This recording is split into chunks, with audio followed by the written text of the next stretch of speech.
Dear Brock, I recently had to have one of my top canine teeth pulled. The canine is the more pointed tooth on the top that is about the third tooth from the center. It is definitely visible when you smile. To get a permanent new fake tooth, the replacement is going to cost me close to $2,000. I just don't have that kind of money at this time, plus it really doesn't bother me.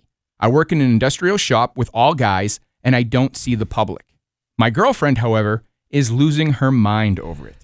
She wants me to get a new tooth as soon as possible. I told her I would start saving for it, but right now my washing machine is broken. When I told my girlfriend this, she said, "But you're going to get your tooth first, right?" When I told her that I would get the washing machine first, she got all upset. She said that someone from her work is having a party in about 2 weeks and she doesn't want to take me with a missing tooth. Is it really a big deal for the person you're dating to have all of their teeth, or is my girlfriend just being superficial? Would you get the tooth or the washing machine first if you were me? And again, that was sent in by Gary. All right, Gary, thanks for writing this in, buddy. Knee-jerk reaction. What I would do is I would get the washing machine fixed first. And maybe it's because I'm a guy. Like, I'm a little bit more practical when it comes to those types of purchases and, like, weighing up what's super important right now. I think having a washing machine, a functioning washing machine, especially if you're in an industrial facility working, I think you need to have that probably taken care of. But that does not push aside the concerns of your girlfriend. Your question was, does this really matter? Does this make her shallow? Absolutely not. It does not. I think we all want our partner to do their very best to represent us. And if you guys are going to be going to a party together, she wants to make sure that you're representing her as best as possible. And you having all your teeth is going to be crucial to that. So Gino actually had a really good joke here. He said you could always go as a hockey player. That's it. If it's a Halloween party, go as a hockey player. I love that. That's the two worlds. I love that. But if it's in 2 weeks, maybe it's a Thanksgiving party. So, Sure. Something a little more formal it could be. Yes, it could definitely be something more formal. When we get back from the music and commercial break, I'm going to give you a little bit of advice on how to have this conversation and make sure it's really constructive, make sure she feels seen, heard, and her concerns are validated so you don't go into the holidays single. Here we go. Yeah. We don't want that to happen. We'll get into it right after this on Hits 96. I don't think that she's being superficial. I think that wanting our partner to put their best foot forward to make sure they look and present themselves very, very well, especially if they're going to be around our friends. Maybe you two are kind of newish and she's not had you at any holiday parties or anything like this. This is her chance to kind of show you off to everybody. So she wants you to look your absolute best. So no, I don't think that's superficial at all. I think that there are things that are probably bigger than this one party. And that is, you need to have your washing machine fixed. If you're working in an industrial facility, you need to make sure your clothes are getting cleaned. I mean, unless she's going to offer to use her washing machine, or unless she's going to offer to pitch in to help get your tooth fixed. Like, those are the other things. I'm just like, there are bigger things than a holiday party. Right. That doesn't invalidate her concerns by any means, but when you look at what you need as opposed to what you want, you have to use your reasoning here.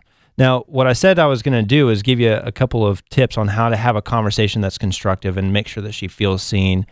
First thing I'm going to suggest is, if you've not done this, Gary, go to my website. I have a PDF that I want you to download, and it has to do with having constructive arguments.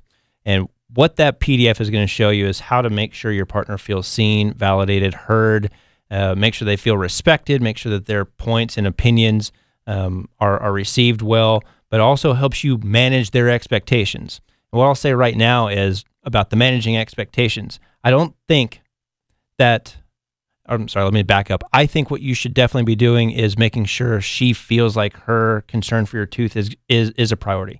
Put a timeline on it. Say, I'm not going to have it in 2 weeks. I got to get the washing machine, but I will have it done by such and such date. I promise. This is my timeline. This is my deadline. I will have it by this time, but I cannot do it by the party. And she's probably not going to like that answer, but she's going to respect it. She's going to respect it because, one, you're standing up for what you need, but you're also laying out what the expectation is on your end, and it gives you a really good opportunity for you to say what you're going to do and then follow through with it. So if it truly is a financial thing, if you need to save some money, give yourself a specific time. Maybe it's like, I don't know, I'm just going to say it, Christmas. Sure. Maybe it's Christmas.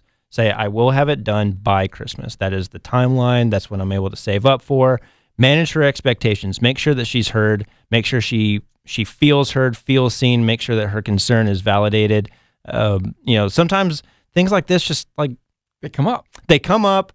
And there's not necessarily like a wrong or right answer, but if it were me, I would definitely focus on getting the washing machine fixed first, because having your clothes clean makes you perform better at work, which makes you probably make more money, make you feel better at work, and that is how you're actually going to be able to afford to get the tooth. So that's what I would be focusing on, and maybe convey that part to her. But I want you to go to my website and download that PDF. I think it'll really help you have a constructive conversation with her and make sure that her concerns are valued and she feels validated. Mm-hmm. That's what I would do. Yeah, it's an interesting conversation to have, and that's why I was so happy that Gary sent it in, because I think there are people listening right now that are going, no way, get the tooth fixed. There's laundromats, use a buddy's washing machine, do what you have to do. But when you're in Gary's shoes, he doesn't work out in the public. He's not meeting a lot of people, according to what his email says. He's in an industrial shop. It's all dudes. They probably have all kinds of things going on. He'd rather have a washing machine. So it really is up to the personal preference, I think. I mean, me personally, taking all the pictures and meeting all the people that I do, I would want to get my tooth fixed right away. I wouldn't even have time to write this email. But you don't have the cash and you can't do that.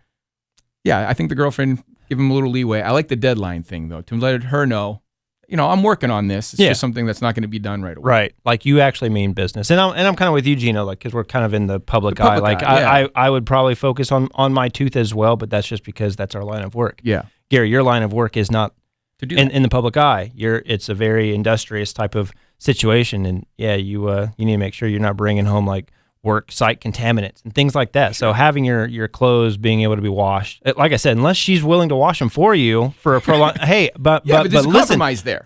You took the words out of my mouth. It can be a compromise. You can compromise. You can negotiate, and if she's willing to play ball, then I trust you two to be able to find that compromise ground. So this is actually a really good opportunity for you to see about that compatibility in terms of your argument style. So let's see what you guys have, and just remain respectful. And again, I'll just say, go to my website, brockolsen.com, and download that PDF. Yes, please do. Again, that's brockolsen.com. You can also reach out to Brock on social media, follow Brock for all types of situations just like this one and more. And I want to give Gary a shout out too for kind of looking out for number one in the relationship. You got to kind of still look out for yourself. You want to care for your partner and all that, but it's good to look out for what you want too. So absolutely. I think you deserve some kudos for that one for sure. 100%. Excellent. Brock, thank you for the advice. Always good. We'll be back next week. Sounds good, Gino. Thank you.